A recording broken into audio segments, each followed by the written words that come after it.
Ang kasalanan ni Nadab at Abihu. Leviticus 10 verses 1 to 20.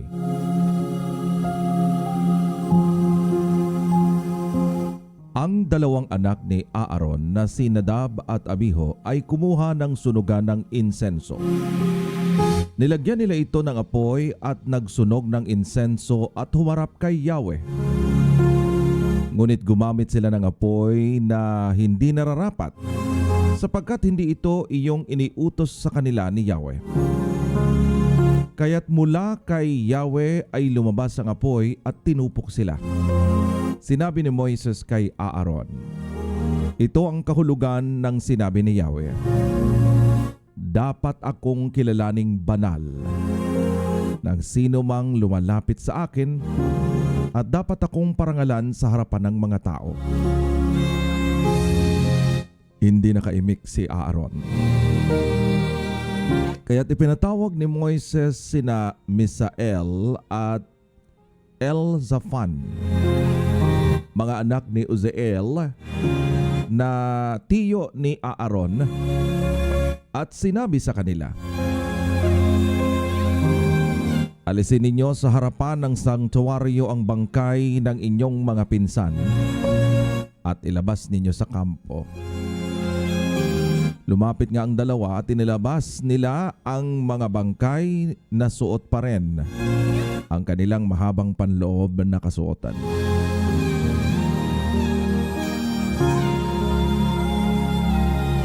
Sinabi ni Moises kay Aaron at sa dalawang anak nitong sina Eleazar at Itamar, "Huwag ninyong guluhin ang inyong buhok, ni punitin man ang inyong damit bilang pagluluksa dahil sa nangyari, kung ayaw ninyong mamatay at magalit ang Diyos sa mga tao. Ngunit sila'y maaring ipagluksa ng bayan dahil sa kanilang sinapit. Kung kayong lalayo sa pintuan ng toldang tipanan, sapagkat kayo ay itinalaga na ng langis ni Yahweh, baka kayo ay mamatay kapag di kayo sumunod." At sinunod naman nila ang utos ni Moises.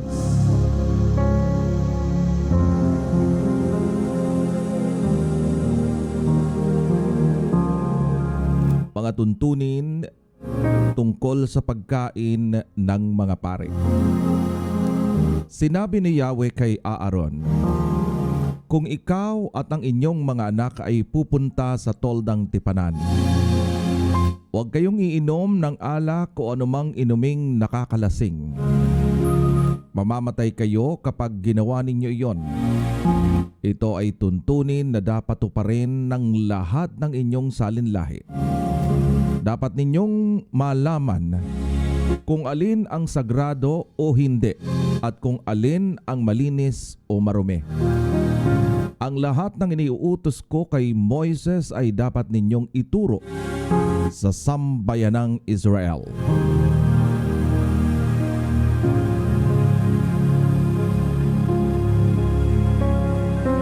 Sinabi ni Moises kay Aaron at dalawa pang anak niyang natitira, sina Eleazar at Itamar, "Kunin ninyo ang natira sa handog na pagkaing butil kay Yahweh at gawing tinapay na walang pampaalsa. Kakainin ninyo ito sa tabi ng altar sapagkat ito'y ganap na sagrado. Kakainin ninyo ito sa isang banal na lugar sapagkat ito ang bahaging para sa inyo at sa inyong mga anak na lalaki mula sa pagkaing inihandog kay Yahweh. Ito ang iniutos niya sa akin. Ngunit ang dibdib at hita ng handog na susunugin ay para sa iyo at sa iyong mga anak na lalaki at babae. Kainin ninyo iyon sa isang sagradong lugar ayon sa tuntunin sapagkat iyo'y kaloob sa inyo bilang bahagi mula sa handog pangkapayapaan ng mga Israelita. Ang dibdib at ang hitang binanggit ay dadalhin nila sa altar kasama ang mga tabang susunugin at iaalay bilang natatanging handog kay Yahweh. Sapagkat pagkatapos ito'y ibibigay sa inyo, at tuntunin na ito ay panghabang panahon ayon sa utos ni Yahweh.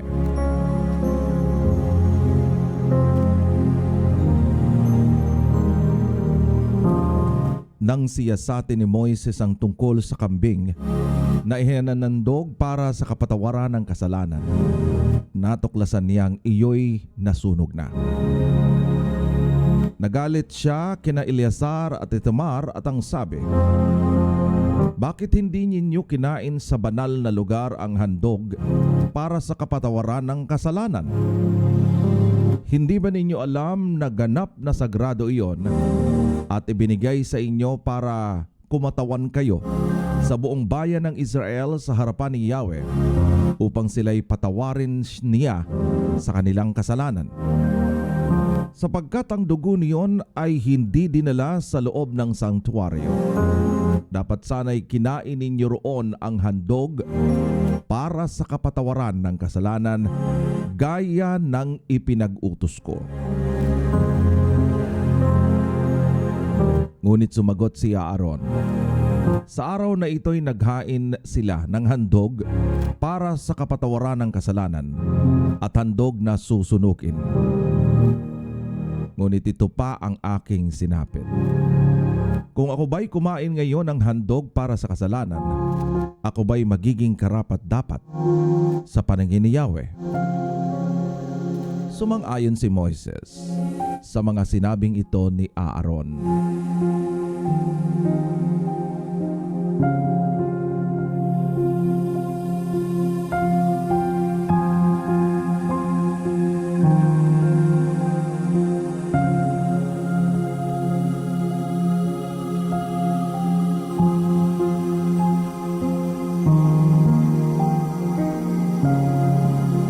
The death of Nadab and Abihu. Leviticus 10, 1-20.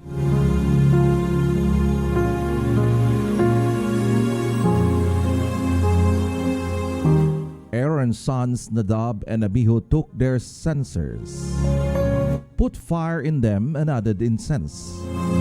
And they offered an authorized fire before the Lord, contrary to his command. So fire came out from the presence of the Lord and consumed them, and they died before the Lord. Moses then said to Aaron, "This is what the Lord spoken of what he said. Among those who approach me, I will be proved holy. In the sight of all the people, I will be honored."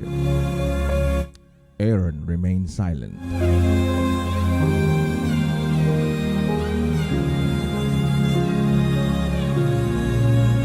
Moses summoned Mishael and Elzaphan, sons of Aaron, uncle Uzziel, and said to them,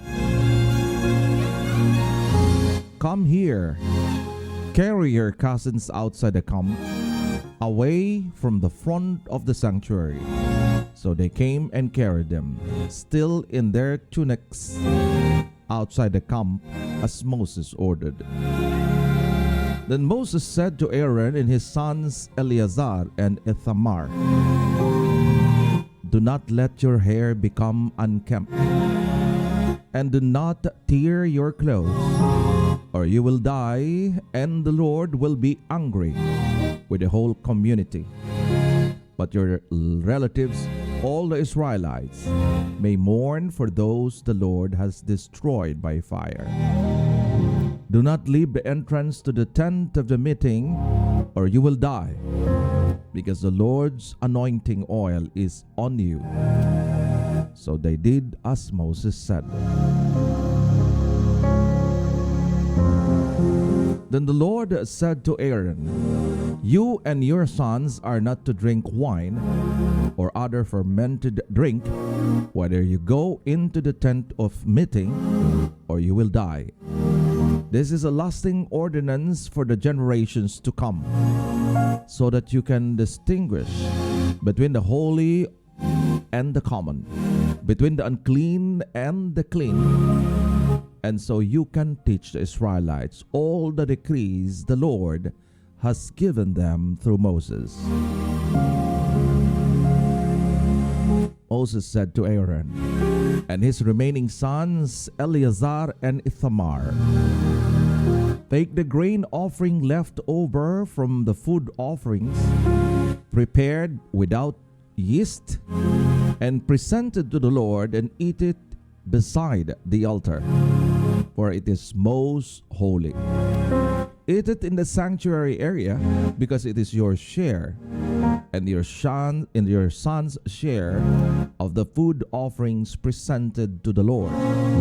For so I have been commanded. But you and your sons and your daughters may eat the breast that was waved and thigh that was presented. Eat them in the ceremonially clean place. They have been given to you and your children as your share of the Israelites' fellowship offering. The thigh that was presented in the breast that was waved must be brought with fat portions of the food offerings to be waved before the Lord as a wave offering. This will be the perpetual share for you and your children, as the Lord has commanded. When Moses inquired about the goat of the sin offering and found that it had been burned up, he was angry with Eleazar and Ithamar, Aaron's remaining sons, and asked, "Why did you eat the sin offering in the sanctuary area? It is most holy. It was given to you to take away the guilt of the community by making atonement for them before the Lord. Since its blood was not taken into the holy place, you should have eaten the goat in the sanctuary area, as I commanded." Aaron replied to Moses, "Today they sacrifice their sins offering and their burnt offering before the Lord. But such things as this have happened to me. Would the Lord have been pleased if I have eaten the sin offering today?" When Moses heard this, he was satisfied.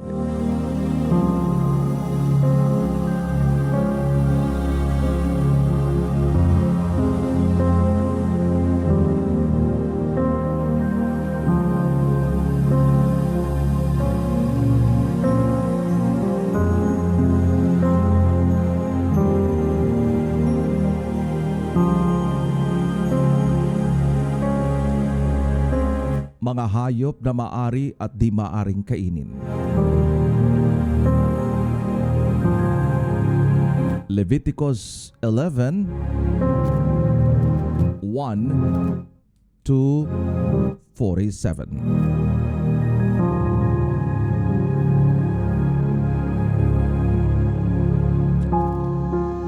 Sinabi ni Yahweh kina Moises at Aaron, "Ganito ang sabihin ninyo sa bayang Israel, sa mga hayop na lumalakad sa lupa, makakain ninyo ang lahat ng hayop na biyak ang kuko at ngumunguya ng pagkain mula sa sikmura.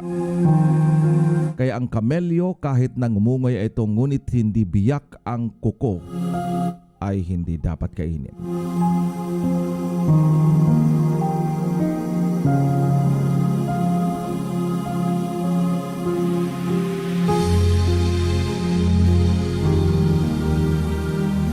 Ang dagang gubat ay ngumuya rin ng pagkain mula sa sikmura, ngunit biyak ang kuko. Hindi ito malinis, kaya di dapat kainin. Ang kunehong gubat ay ngumunguya rin ng pagkain galing sa sikmura, ngunit hindi rin biyak ang kuko nito, at hindi ito malinis.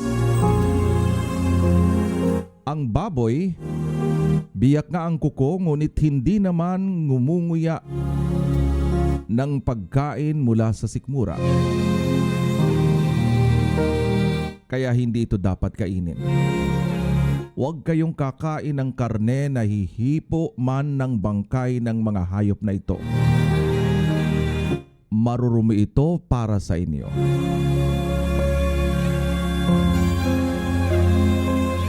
Sa mga nilikhang nasa tubig, maging alat o tabang, ang maaari lamang ninyong kainin ay ang mga isdang may palikpik at may kaliskis. Ngunit ang isdang walang palikpik at kaliskis, malaki man o maliit, sa dagat o ilog, marumi para sa inyo. Huwag kayong kakain ito at iwasan ninyo ang mga patay nito. Lahat ng nilikha sa tubig na walang palikpik at kaliskis ay huwag ninyong kainin. Tungkol naman sa mga ibon, ang mga ito ay huwag ninyong kakainin sapagkat marurumi.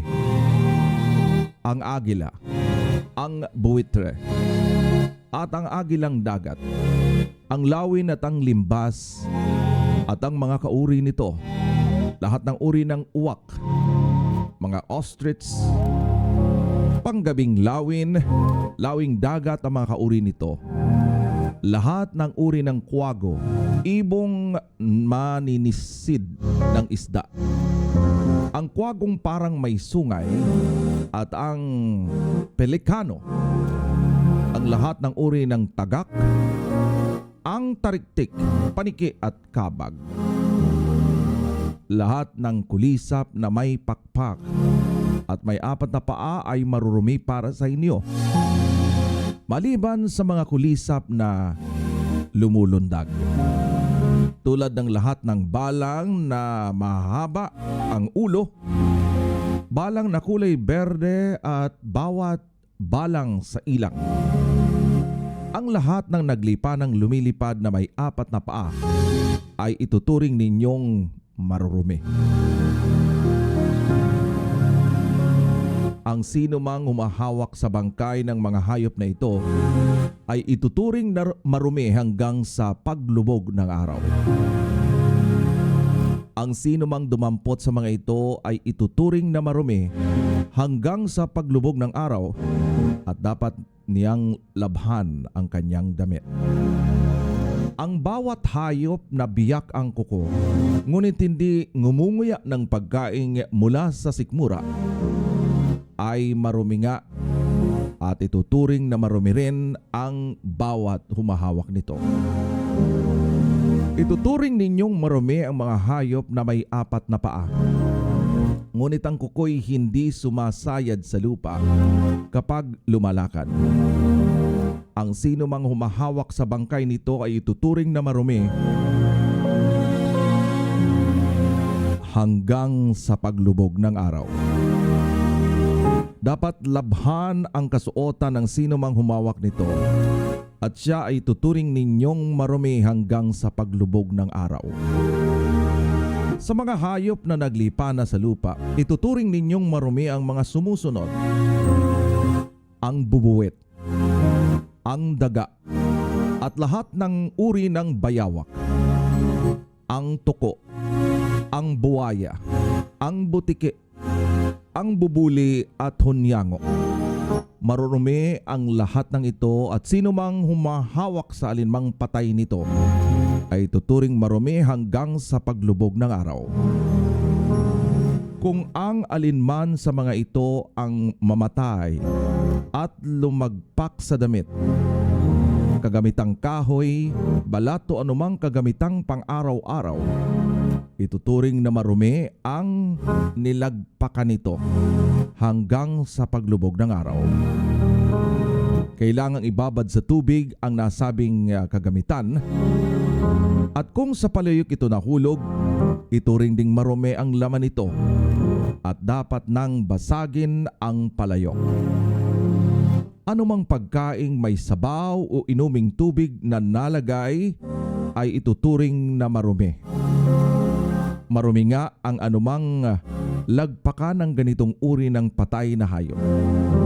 Kung mahulog sa kalan o palayok, dapat sirain ito. ituturing ng marumi ito. Ngunit ang batis o ipunan ng tubig na malagpakan ito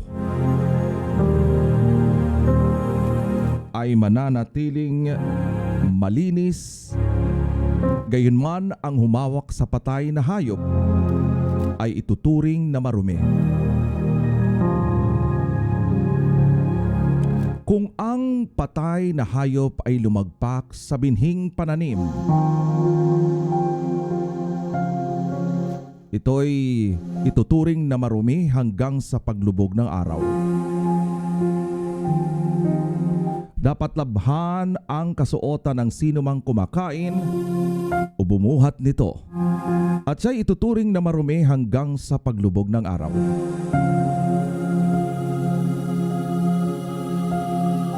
Lahat ng maliliit na hayop na gumagapang sa lupa ay huwag ninyong kakainin sapagkat ito'y marurumi. Maging ito'y gumagapang sa lupa at naglalakad na may 4 na paa o higit pa. Huwag ninyong dudumihan ang inyong sarili sa pamamagitan ng pagkain ng alinmang maruming hayop sa mga ito. Panatilihin ninyong malinis ang inyong sarili sapagkat ako'y si Yahweh na inyong Diyos ay banal. Ako ang naglabas sa inyo sa Ehipto upang maging Diyos ninyo. Dapat kayong maging banal sapagkat ako'y banal. Ito ang mga tuntunin tungkol sa mga hayop, sa mga ibon, at sa mga nilikha sa tubig, para malaman ninyo ang malinis o hindi, mga makakain at hindi makakain.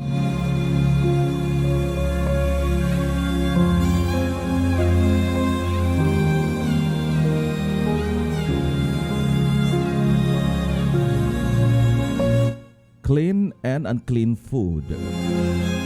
Leviticus 11 verses 1 to 47.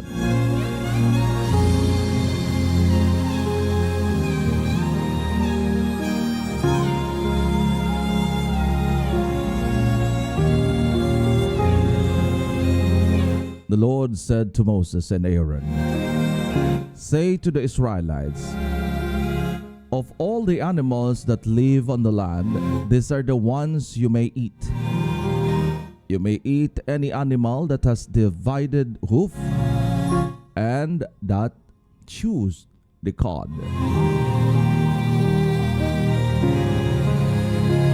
There are some that only chew the cud or only have a divided hoof, but you must not eat them. The camel thought it chews the cud, but not have divided hoof. It is ceremonially unclean for you. The hyrax thought it chews the cud, does not have a divided hoof. It is unclean for you. The rabbit, though it chews the cud, does not have divided hoof. It is unclean for you. The pig, though it has divided hoof, does not chew the cud. It is unclean for you. You must not eat their meat or touch their carcasses, as they are unclean for you. Of all the creatures living in the water of the seas and the streams, you may eat any that have fins and scales. But all creatures in the seas or streams that do not have fins and scales, whether among all the swimming things or among all the other living creatures in the water, you are to regard as unclean. And since you are regard them as unclean, you must not eat their meat. You must regard their carcasses as unclean. Anything living in the water that does not have fins and scales is to be regarded as unclean by you. These are the birds you are to regard as unclean and not eat because they are unclean: the eagle, the vulture, the black vulture, the red kite, any kind of black kite, any kind of raven, the horned owl, the screech owl, the gull, any kind of hawk, the little owl, the cormorant, the great owl, the white owl, the desert owl, osprey, the stork, any kind of heron, and hoopie and the bat. All flying insects that walk on all fours are to be regarded as unclean by you. There are, however, some flying insects that walk on all fours that you may eat: those that have jointed legs for hopping on the ground. Of these you may eat any kind of locust, katydid, cricket, or grasshopper, but all other flying insects that have 4 legs you are to be regarded as unclean. You will make yourselves unclean by this: whoever touches their carcasses will be unclean till evening. Whoever picks up one of their carcasses must wash their clothes, and they will be unclean till evening. Every animal that does not have a divided hoof, or that does not chew the cud, is unclean for you. Whoever touches the carcass of any of them will be unclean. Of all the animals that walk on all fours, those that walk on their paws are unclean for you. Whoever touches their carcass will be unclean till evening. Anyone who picks up their carcasses must wash their clothes, and that they will be unclean till evening. These animals are unclean for you. All the animals that move along the ground, these are unclean for you: the weasel, the rat, any kind of great lizard, the gecko, the monitor lizard, the wall lizard, the skink, and the chameleon. Of all those that move along the ground, these are unclean for you. Whoever touches them when they are dead will be unclean till evening. When one of them dies and falls on something, that article, whatever its use, will be unclean. Whether it is made of wood, cloth, hide, or sackcloth, put it in the water, it will be unclean till evening, and then it will be clean. If one of them falls into a clay pot, everything it is will be unclean, and you must break the pot. Any food you are allowed to eat that has come into contact with water from any such pot is unclean, and any liquid that is drunk from such a pot is unclean. Anything that one of their carcasses falls becomes unclean. An oven or cooking pot must be broken up.